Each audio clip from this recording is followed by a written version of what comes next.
या जिल्ह्याचे पालकमंत्री, महाराष्ट्र राज्याचे वित्त आणि वनाचे मंत्री आणि अत्यंत धडाडीचे नेते आमचे सहकारी सुधीर भाऊ मुनगंटीवार, भारत सरकारमध्ये माननीय मोदी साहेबांसोबत गृह राज्यमंत्री म्हणून पदभार सांभाळणारे या जिल्ह्याचे दुसरे सुपुत्र आपले भैया हंसराज भैया अहिर,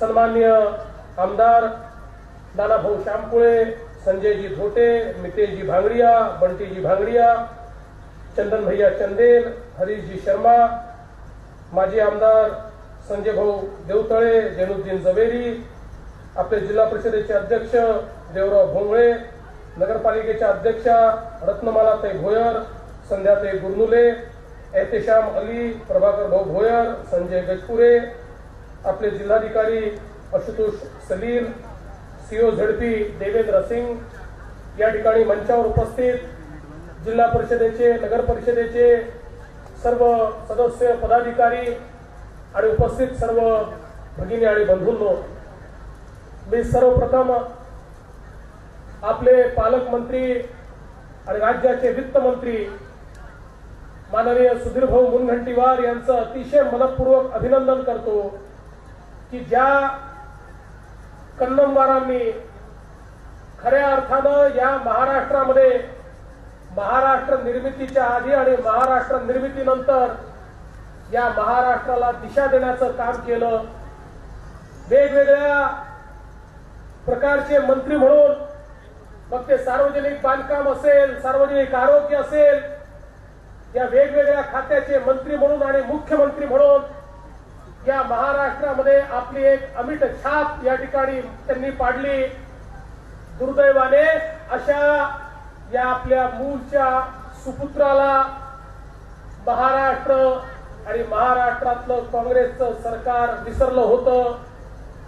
मागास भागावर, विदर्भावर अन्याय करण्याची त्यांची नीती तर पहिलेपासून होती, पण विदर्भावर अन्याय करता करता विदर्भाच्या ज्या सुपुत्रानं महाराष्ट्राच्या विकासामध्ये वाटा दिला, त्या महाराष्ट्राच्या सुपुत्राला देखील विसरण्याचं काम काँग्रेसनं केलं। त्याच महाराष्ट्राचे सुपुत्र मास कन्नमवारजी यांचं पहिलं स्मारक जर कोणी तयार केलं असेल तर ते सुधीर भाऊ मुनगंटीवार यांनी तयार केलं आणि म्हणून मी त्यांचं अतिशय मनपूर्वक अभिनंदन करतो। मी स्वतः साक्षीदार आहे, ज्या प्रकारे सुधीर भाऊंनी या स्मारकाकरता लढा दिला, सातत्याने पाठपुरावा केला, विधानसभेमध्ये, विधानसभेच्या बाहेर सातत्याने त्यांनी कन्नमवारांचं स्मारक झालं पाहिजे अशा प्रकारची भूमिका मांडली। कधी कधी मला आश्चर्य वाटतं की कन्नमवारजी तर काँग्रेस पक्षाचे होते, मुख्यमंत्रीही त्याच पक्षाचे होते, पण तरी देखील संघर्ष यांना करावा लागायचा आणि शब्द देऊन शब्द न पाळण्याचं काम ते करायचे, पण सुधीर भाऊने कधीच तो संघर्ष सोडला नाही। आणि मला आठवतं, हे खरं आहे की ज्यावेळी याच्या संदर्भातली मान्यता झाली, मी सभागृहामध्ये हजर होतो, ते मान्यतेचं आश्वासन मिळाल्याबरोबर मी उभा राहिलो आणि मी मुख्यमंत्र्यांना आणि सुधीर भाऊंना सांगितलं, म्हटलं मी देखील मूळचा आहे, मास कन्नमवारांच्या संदर्भात मलाही श्रद्धा आहे, त्यामुळे ज्यावेळी तुम्ही या स्मारकाचं उद्घाटन कराल मला देखील त्या ठिकाणी निमंत्रित करा। त्यावेळी त्यांच्याही डोक्यात नसेल, माझ्याही डोक्यात नसेल की या ठिकाणी मला मुख्यमंत्री म्हणून त्याचं उद्घाटन करण्याची संधी मिळेल। आणि म्हणून खऱ्या अर्थानं हे जे काम या ठिकाणी झालेलं आहे, शेवटी कन्नमवारजी सर्वसामान्य घरातनं उभा राहिलेला एक व्यक्ती, मारोडा असेल, मूल असेल, अत्यंत मागास असलेल्या या सगळ्या भागातनं सर्वसामान्य घरचा व्यक्ती आपल्या कामातनं मोठा होतो। राज्याचे आरोग्य मंत्री म्हणून त्यांनी केलेलं काम असेल, राज्याचे बांधकाम मंत्री म्हणून आजही या चंद्रपूर जिल्ह्यामध्ये अनेक पूल जे आपल्याला पाहायला मिळतात ते त्यांच्या काळात झालेले पूल आहेत, किंवा महाराष्ट्राचे मुख्यमंत्री म्हणून त्यांनी केलेलं काम असेल। सुधीर भाऊ म्हणाले ते खरं आहे, ज्यावेळी या देशापुढे परकीय चलनाचा प्रश्न उभा राहिला, आम्ही आमचं अन्नधान्य देखील विकत घेऊ शकणार नाही अशी अवस्था होती. देशाच्या पंतप्रधानांनी आव्हान केलं, असेल ते सोनं आम्हाला द्या, देशाला सोन्याची आवश्यकता आहे, देशावर आक्रमण झालाय. सर्वात जास्त सोनं जमा झालं ते मुंबईमध्ये, कारण ती सोन्याची नगरी होती.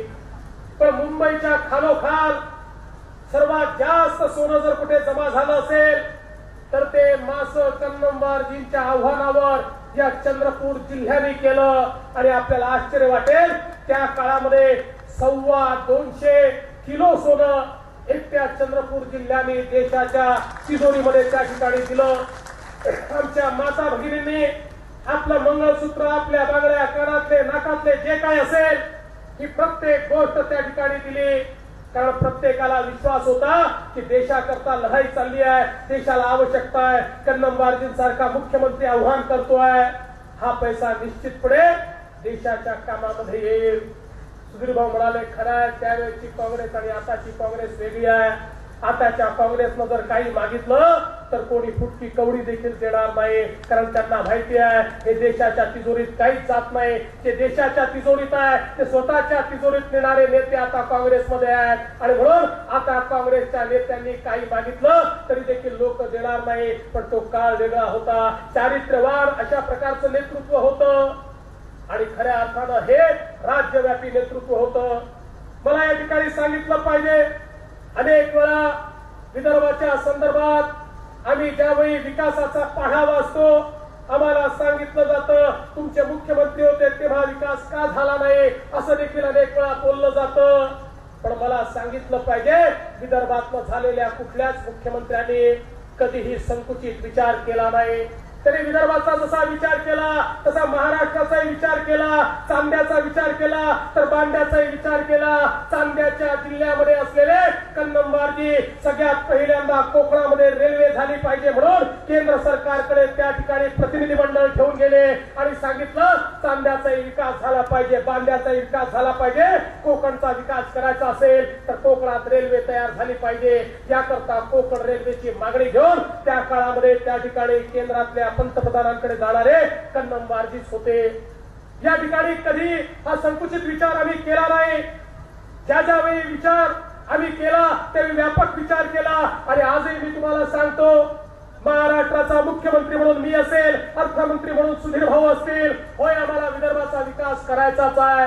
आणि केला तर काय वाईट आहे. इतके वर्ष जे तुम्ही ओरबाडून दिलं, लुबाडून दिलं, ते जर आम्ही परत मागितलं तर त्याकरता कोणाच्या पोटात दुखण्याचं कारण नाही आहे. ते हक्काचा अधिकाराचा आहे, ते तर घेतल्याशिवाय राहणारच नाही.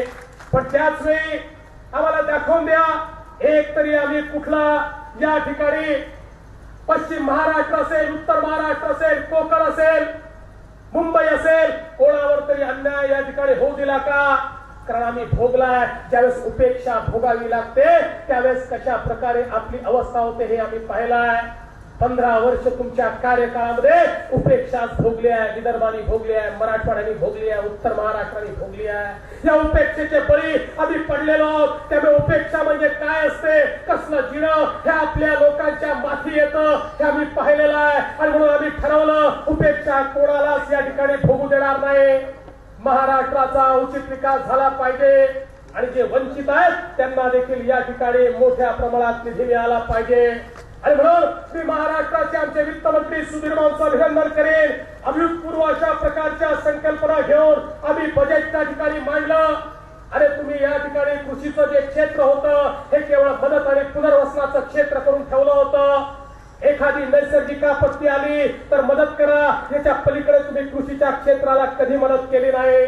आमची धरणं कधी पूर्ण होऊ दिली नाही, पाणी कधी पोचू दिलं नाही, सिंचन कधी मिळू दिलं नाही, विजेचे कनेक्शन मिळू दिले नाही. पण आज मात्र मला अभिमानानं सांगावं असं वाटतं, केंद्र सरकार असेल, राज्य सरकार असेल, आज 26,000 कोटी रुपयाची सिंचनाची कामं ही या ठिकाणी आम्ही सुरू केलेली आहेत आणि ही कामं आम्ही निश्चित कालावधीमध्ये संपवू. हनुमानाच्या शेपटीसारखा आज रामनवमीचा दिवस आहे आणि रामनवमीच्या दिवशी हनुमंताची आठवण तर केलीच पाहिजे.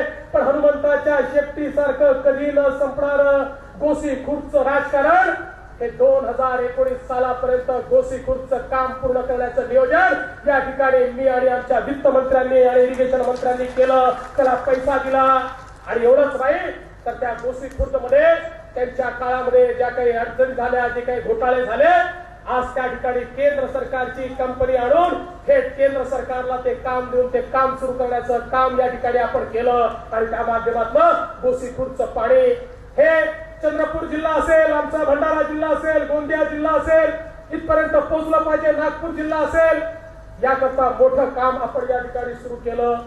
आणि म्हणून शेतकरी असेल तर त्याच्या जीवनामध्ये परिवर्तन कधी होईल? शेतकऱ्याच्या जीवनामध्ये परिवर्तन हे केवळ कर्जमाफीने होणार नाही. कर्जमाफी हा आवश्यक उपाय आहे, पण तो कधी केला पाहिजे याचाही विचार करण्याची आवश्यकता आहे. माझा सवाल आहे, 2008 साली कर्जमाफी झाली, त्यापैकी किती लोक 2009 साली कर्जाच्या बाहेर राहिले? 2008 साली झालेल्या कर्जमाफीतले 70% लोक 2009 साली कर्जबाजारी झाले, उरलेले 30% 2010 साली कर्जबाजारी झाले आणि 2012 साली कर्जबाजारी झाले. कर्जमुक्ती तर केलीच पाहिजे, कर्जाचा बोजा तर उतरवलाच पाहिजे, पण त्यासोबत जोपर्यंत शेतकऱ्याच्या शेतीला पाणी देणार नाही, त्याला वीज देणार नाही, त्याला हमी भाव देणार नाही, त्याला मार्केट देणार नाही, त्याला यांत्रिकी देणार नाही, त्याला जोपर्यंत आम्ही सक्षम करणार नाही तोपर्यंत दरवर्षी तो कर्ज घेत राहील आणि कर्जातच बुडत राहील. अरे तुम्ही कर्जमाफी करता म्हणजे नेमकं काय करता? कर्जमाफी करता म्हणजे त्या शेतकऱ्याला दुसरं कर्ज घेण्याकरता पात्र करता, पण ते दुसरं कर्ज घेतल्यानंतर पुढच्याच वर्षी त्याच्या 7-12 त्याचा बोजा तयार झाला आणि तो पुन्हा कर्जबाजारी झाला तर त्या शेतकऱ्याला कधीच तुम्ही कर्जमुक्त करू शकणार नाही. आणि म्हणून आम्ही सांगितलं कर्जमाफी तर द्यायचीच आहे, शेतकऱ्याचा बोजा तर कधी करायचाच आहे, पण त्याकरता आधी आपल्याला त्या ठिकाणी गुंतवणूक करून शेतीच्या क्षेत्रामध्ये मोठ्या प्रमाणात गुंतवणूक झाली पाहिजे. आणि त्या गुंतवणुकीतनं शेतकऱ्याला पाणी मिळेल, त्याला वीज मिळेल, त्याला यांत्रिकी मिळेल, त्याला सूक्ष्म सिंचन मिळेल, त्याला चांगलं बियाणं मिळेल, त्याला मार्केटचं लिंकेज मिळेल, त्याला कापणी नंतरच्या व्यवस्थापनामध्ये मदत मिळेल. ही सगळी व्यवस्था गुंतवणूक करून जर उभी केली तर मग तुम्ही ज्या दिवशी कर्जमाफी कराल त्या दिवशी नंतर हा शेतकरी तुमच्याकडे कधीच हात पसरत येणार नाही, हा शेतकरी कधीच कर्जबाजारी होणार नाही. कारण त्यानंतर आपल्या शेतीच्या उत्पन्नाच्या भरोशावर तो केवळ कर्जच परत करणार नाही तर त्या शेतीच्या उत्पन्नाच्या भरोशावर तो समृद्ध होऊ शकेल. आणि म्हणून शेतमालावर प्रक्रिया झाली पाहिजे, शेतमालाचा एक्सपोर्ट झाला पाहिजे, डोमेस्टिक मार्केट त्याला मिळालं पाहिजे. या प्रत्येक गोष्टीमध्ये त्या ठिकाणी गुंतवणूक करावी लागते आणि ही गुंतवणूक केली नाही तर शेतकरी पुढचे 15 वर्ष 20 वर्ष आपल्याला असाच दिसेल. आणि म्हणून आमच्या सरकारनं निर्णय केला, अरे तुम्ही आम्हाला म्हणता शेतकऱ्याकरता काय केलं, मी तुम्हाला दाव्यानं सांगतो, तुम्ही दाखवून द्या एवढा पैसा कधी खर्च झाला का? मागच्या वर्षी आमच्या बजेटमध्ये भांडवली गुंतवणूक सुधीर भाऊंनी एकूण केली 31,000 कोटी, पण या 31,000 कोटी रुपयापैकी 19,000 कोटी रुपये हे एकट्या शेतकऱ्याकरता शेती करता गुंतवणुकीमध्ये आपण लावले. म्हणजे एकूण गुंतवणुकीच्या 60% पैसा शेतीमध्ये गुंतवणार हे महाराष्ट्राचं राज्य आहे. तेवढी भांडवली गुंतवणूक दुसऱ्या कुठल्या राज्यामध्ये होते का हे मला सांगा. आणि म्हणून या भांडवली गुंतवणुकीच्या माध्यमातून 3-4 वर्ष जर भांडवली गुंतवणूक अशीच आपण करत राहिलो तर शेतीचं क्षेत्र बदलेल. आणि हे आता केवळ भाषणांपुरतं मर्यादित राहिलं नाही तर हे आता कागदावर देखील दिसायला लागलं. जलयुक्त शिवारच्या माध्यमातून, कृषी पंपाच्या ऊर्जितीकरणाच्या माध्यमातून, धरणाचं पाणी पोचवण्याच्या माध्यमातून, यांत्रिकीच्या माध्यमातून गेल्या 2 वर्षामध्ये आम्ही जी गुंतवणूक केली, सुधीर भाऊंनी सांगितलं हे खरं आहे. आमचा कृषीचा विकास दर म्हणजे काय? मागच्या वर्षी जेवढे पैसे शेतकऱ्याला मिळाले त्यापेक्षा या वर्षी किती जास्त पैसे मिळाले याच्या आधारावर विकास दर ठरतो. तो उडेच जात होता. मागच्या वर्षी त्याच्या मागच्या वर्षीपेक्षा 11% उडे गेला, त्याच्या मागच्या वर्षीपेक्षा 4.5% उडे गेला, त्याच्या मागच्या वर्षीपेक्षा 8% उडे गेला. म्हणजे दरवर्षी शेतीतलं उत्पन्न कमी होत आहे अशी अवस्था होती. पण 2 वर्षाच्या आमच्या गुंतवणुकीनंतर आता हा कृषीचा विकास दर हा 12.5% वाढला आणि पिकांचा विकास दर हा 19% वाढला. आणि हा 19% वाढला म्हणजे नेमके किती पैसे शेतकऱ्याला मिळाले असाही प्रश्न तुम्ही विचारू शकता. तर शेती आणि शेतीपूरक उद्योगातनं या 12.5% जर आपण पैशात रूपांतरण केलं तर 40,000 कोटी रुपये मागील वर्षीपेक्षा शेतकऱ्यांना या वर्षी जास्तीचे मिळाले. हे 2 वर्षाच्या आमच्या मेहनतीनं या ठिकाणी दाखवून दिलं. आणि म्हणून कृषीच्या क्षेत्रामध्ये गुंतवणूक केली तर शेतकऱ्याला आपण त्या ठिकाणी अधिकचा नफा मिळवून देऊ शकतो. आणि 4 वर्ष ही गुंतवणूक करत राहिलो तर त्यातलं 4थ्या वर्षी अशी परिस्थिती होईल की शेतकऱ्याचं उत्पन्न हे दुप्पट होईल. पण हे शेतकऱ्याचं दुप्पट उत्पन्न हे आमच्या विरोधी पक्षाला नको आहे. त्याला राजकारण करायचं आहे. त्याला केवळ या ठिकाणी ज्या बँका भ्रष्टाचाराने बरबटलेल्या, ज्या बँकांमध्ये भ्रष्टाचार करून करून पोखरलेल्या, या बँकेचा भ्रष्टाचार हा त्या ठिकाणी झाकण्याकरता या कर्जमाफीच्या माध्यमातून त्या बँकांमध्ये पैसा गेला की त्या तोट्यात गेलेल्या त्यांच्या सहकारी बँका नफ्यामध्ये येतात आणि पुन्हा तोच भ्रष्टाचार करण्याकरता, तोच पैसा त्या ठिकाणी आपल्या उद्योगाकडे नेण्याकरता, तोच पैसा आपल्या स्वतःकरता वापरण्याकरता ते सुसज्जित होतात. या संकुचित भावनेत हे चाललंय. आणि म्हणून मी निश्चितपणे सांगतो, आम्ही शेतकऱ्याला कर्जमुक्त करणार आहोत. त्याच्याकरता आम्ही देखील योजना तयार केली आहे. ती योजना कार्यान्वित करतो. पण हे सगळं करत असताना एकीकडे जो 31 लाख शेतकरी हा कर्जात आहे त्याला बाहेर काढलं पाहिजे. पण त्याच वेळी जे 1 कोटी राज्यातले शेतकरी नियमित कर्ज भरतात, त्या नियमित कर्ज भरणाऱ्या शेतकऱ्यांना देखील असं वाटू नये की मी कर्ज भरलं ही चूक केली, मी जर कर्ज भरलं नसतं तर मला ही माफी मिळाली असती. आणि म्हणून त्यांनी जर कर्ज भरणं बंद केलं तर निश्चितपणे आमच्या वित्तीय संस्था, बँकांची अवस्था या ठिकाणी वाईट होईल. आणि म्हणून याच्यामध्ये बॅलन्स झाला पाहिजे, याच्यामध्ये उचित काम झालं पाहिजे. आणि म्हणून मी एका शब्दामध्ये या ठिकाणी सांगतो, हे सरकार शेतकऱ्यांकरताच काम करेल. शेतकऱ्यांचं सरकार आहे आणि शेती आणि ग्राम विकासाच्या आधारावर निश्चितपणे या ठिकाणी सामान्य माणसाच्या जीवनामध्ये परिवर्तन आम्ही करून दाखवू. बंधू भगिनींनो, केवळ नाव दिल्याने यात्रा संघर्ष यात्रा होत नसते. केवळ संघर्ष यात्रा नाव दिल्याने कुठली यात्रा संघर्षाची यात्रा होत नसते. अरे संघर्ष यात्रा काढली होती ती आमच्या गोपीनाथराव मुंडेंनी काढली होती. ती समाजाची यात्रा होती, ती जनतेची यात्रा होती, ती नेत्यांची यात्रा नव्हती.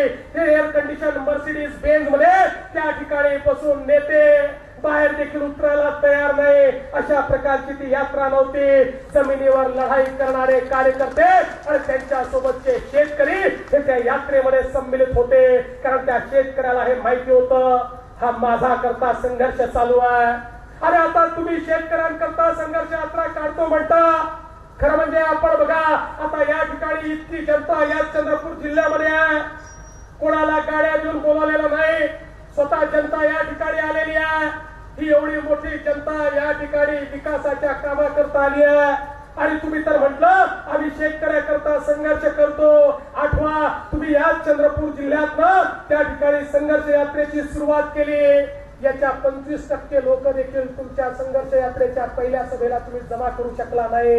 याचं कारण आहे, जनतेला हे माहिती आहे की या ठिकाणी आमच्या शेतकऱ्याची अवस्था वाईट आहे. ती का झाली असेल, त्याला जबाबदार कोण असेल तर 15 वर्षाचं यांचंच राज्य त्याकरता जबाबदार आहे. 55 वर्षाचं यांचंच दिल्लीचं राज्य त्याकरता जबाबदार आहे. आणि त्या शेतकऱ्याला माहिती आहे देशातलं मोदीजींचं सरकार आणि महाराष्ट्रातलं भाजपचं सरकार हे निश्चितपणे त्याच्याकरता काम करत आहे. 2च वर्ष या सरकारला झाले आहे, तो आम्हाला वेळ द्यायला तयार आहे. आणि त्याला माहिती आहे उचित दिशेनं काम चाललेला आहे. त्यामुळे तुम्ही किती कंठशोष केला तरी देखील शेतकरी कधीच तुमच्या बाजूने येणार नाही. कारण तुमच्या नियतीवर त्याला शक आहे. नीतीवर शक असला तर नीती बदलता येते, पण नियतवर शक असला तर नियत कधीच बदलत नाही. आणि तुमची नियत काय आहे या महाराष्ट्राने अनुभवलेली आहे. त्यामुळे महाराष्ट्र तुमच्या पाठीशी येणार नाही. बंधू भगिनींनो, आज या कार्यक्रमाच्या निमित्ताने खऱ्या अर्थानं आपला चंद्रपूर जिल्हा असेल, आपलं मूळ सारखं गाव असेल, हे ज्या प्रकारे बदलत आहे ते पाहून मला अत्यंत आनंद होतो. आज हे नाट्यगृह या ठिकाणी पाहताना मला आठवलं की एक काळ होता, आम्ही लहान होतो आणि बाजार चौकातल्या वाड्यामध्ये त्या ठिकाणी राहत असताना बाजार चौकामध्ये मोठ्या प्रमाणात त्या ठिकाणी वेगवेगळ्या प्रकारचे कार्यक्रम व्हायचे. आणि त्यातला महत्वाचा कार्यक्रम असायचा रामलीलेचा. रामलीला त्या ठिकाणी भरायची आम्ही देखील ती पाहायला जायचो. त्या रामलीलेतल्या ज्या तलवारी वगैरे होत्या त्या वाड्यामध्ये कोठार आहे, त्या कोठारातच ठेवल्या असायच्या. दुपारच्या वेळी त्या तलवारी घेऊन आम्ही 2 टीम तयार करायचो. कोणी राम बनायचा, कोणी रावण बनायचो आणि त्या ठिकाणी आम्ही लढाई करायचो. हे देखील मला आठवतं. पण आता रामलीला घेण्याकरता तशा प्रकारचं तकलादू स्टेज करण्याची आवश्यकता नाही आहे. रामलीला देखील करायची असेल तर सुधीर भाऊंनी बांधलेलं हे जे नाट्य मंदिर आहे या ठिकाणी आता रामलीला देखील होऊ शकते. त्या काळामध्ये बाजार चौकात दंडार व्हायची. आमचे काका आम्हाला ती पाहायला जाऊ द्यायची नाही. ते म्हणायचे तुम्ही फार लहान आहे, लहान पोरांनी दंडार पाहायची नाही, लपून लपून पाहिली. पण आता झाडीपट्टीतला नाट्य महोत्सव असेल, आमच्या या झाडीपट्टीची संस्कृती वेगळी आहे आणि या वेगळ्या संस्कृतीमध्ये या ठिकाणी वेगवेगळ्या प्रकारचे जे उत्सव होतात, या ठिकाणी जे वेगवेगळ्या प्रकारचे उत्सव होतात त्या उत्सवांकरता या ठिकाणी एक नाट्य मंदिर होण्याची आवश्यकता होती. खरं म्हणजे आमचं मूल तसं फार प्रागतिक आहे. आमचं श्रीराम टॉकीज इतक्या वर्षापासून मूलमध्ये आहे. जेव्हा कुठेच टॉकीज नव्हतं त्यावेळेस आमच्या मूलमध्ये टॉकीज होतं. पण त्या मूलमध्ये नाट्यगृह मात्र या ठिकाणी नव्हतं. काही दिवसांनी आपल्या नगरपालिकेच्या ग्राउंडवर एक खुला रंगमंच झाला. पण अशा प्रकारचं अत्याधुनिक अशा प्रकारचं नाट्यगृह मात्र या ठिकाणी आपल्याला कधीच पाहायला मिळालं नाही. आज हे नाट्यगृह मूलमध्ये झाल्यानंतर आणि खऱ्या अर्थानं या मूलचा बदललेला चेहरा पाहून मला अत्यंत आनंद होतो. आज हा सिमेंटचा रोड आम्ही बघतोय. मला आठवतं लहानपणी ज्यावेळी या रस्त्याने जायचो एकच यातला मुख्य रस्ता होता जो आपल्या बस स्टँड पर्यंत जायचा. आमच्या बाजार चौकापासून बस स्टँड पर्यंत आणि मग तिथं आपण चरखा संघापर्यंत मग चंद्रपूरचा रस्ता होता. या रस्त्यावर फिरायला जायचो. पण आज मात्र मूल मधले रस्ते बघितल्यानंतर सुधीर भाऊ तुम्ही खऱ्या अर्थानं मूलचा चेहरा या ठिकाणी बदललेला आहे. खऱ्या अर्थानं आज मूल आधुनिक वाटतंय. हे नगरपालिकेचं शहर वाटतंय. मात्र आमची नगरपालिकेची शहरं खेड्यापेक्षा वाईट अशा प्रकारच्या आमच्या नगरपालिकेच्या शहरांची अवस्था होती. पण आज एक एक काम या ठिकाणी पाहायला मिळालं. डॉक्टर श्यामाप्रसाद मुखर्जी वाचनालय जे आपण तयार केलं. खरं म्हणजे वाचनालय म्हणजे ज्ञानाचं मंदिर आहे. या ज्ञानाच्या मंदिराच्या माध्यमातून राष्ट्रभक्त अशा प्रकारची एक पिढी तयार होते आणि ती पिढी त्या ठिकाणून तयार होईल हा मला विश्वास आहे. आणि खरं तर सुधीर भाऊंनी मला या ठिकाणी सांगितलं की मूलवर विशेष नजर असू द्या. सुधीर भाऊ या मूलवर तुमची नजर आहे, माझी नजर आहे, भैयांची नजर आहे, आपली सगळ्यांचीच नजर आहे. त्यामुळे मूलला चिंता करण्याचं कारण नाही आहे. आणि तुम्ही तर जेव्हा वित्तमंत्री नव्हतात, साधे आमदार होतात, तेव्हा एवढ्या मोठ्या प्रमाणात निधी आणायचे. आता तर तिजोरीची चाबीच तुमच्याकडे आहे. त्यामुळे चिंता करण्याची काही आवश्यकता नाही आहे. मला विश्वास आहे मूल केवळ मूल नाही, या चंद्रपूर जिल्ह्यामध्ये चंद्रपूर असेल, एक एक आपलं गाव असेल, खेडं असेल, प्रत्येक ठिकाणी उत्तम काम चाललंय. आज वनक्षेत्रातलं जे काम चाललंय, वनक्षेत्रामध्ये मोठा रोजगार आज उपलब्ध होतोय. मोहफुलावरची टीपी रद्द झाली, बांबूवरची टीपी रद्द झाली. आमच्या आदिवासी बांधवांना मोठ्या प्रमाणात रोजगार मिळणार आहे. 200 कोटी रुपये हे आदिवासींच्या घरामध्ये केवळ या एका निर्णयामध्ये या ठिकाणी जाणार आहे. आज बांबूचं प्रशिक्षण केंद्र असेल, हजारो तरुणांच्या हाताला त्यातनं रोजगार मिळणार आहे. आणि या ठिकाणी जे फॉरेस्ट कन्झर्वन्सी आम्ही तयार करतो याच्या माध्यमातून कालपर्यंत लोक मसई मारायला त्या ठिकाणी जायचे. एकदा आमच्या फॉरेस्ट कन्झर्वन्सी तयार झाल्यानंतर जगभरातला पर्यटक हा मसई मारायला जाणार नाही. तो या ठिकाणी आमच्या ताडोब्याला येईल, तो या ठिकाणी आमच्या जंगलांमध्ये आमच्या वाघाला पाहण्याकरता येईल. अशा प्रकारची व्यवस्था आम्ही उभी करतो. आणि या माध्यमातून केवळ स्थानिकांना रोजगार मिळेल अशा प्रकारचं त्या ठिकाणी काम आपण उभं केलंय. आणि मला विश्वास आहे या कामाच्या माध्यमातून या विदर्भाचा कायापालट होतोय. आज ज्या प्रकारे माननीय गडकरी साहेबांनी चंद्रपूर असेल, गडचिरोली असेल, ज्या प्रकारची कनेक्टिव्हिटी आपल्याला दिली आहे. पूर्वी आम्ही भाषण करायचो की तिकडचे रस्ते गुळगुळीत, 4 आणे टाकले तर ते 4 आणे कोल्हापूर पर्यंत पोहोचतात. तिकडचे रस्ते तर आपण चांगले आजही केले आहेत. पण आता आपले रस्ते तसे होत आहेत याचा मला विशेषत्वाने आनंद आहे.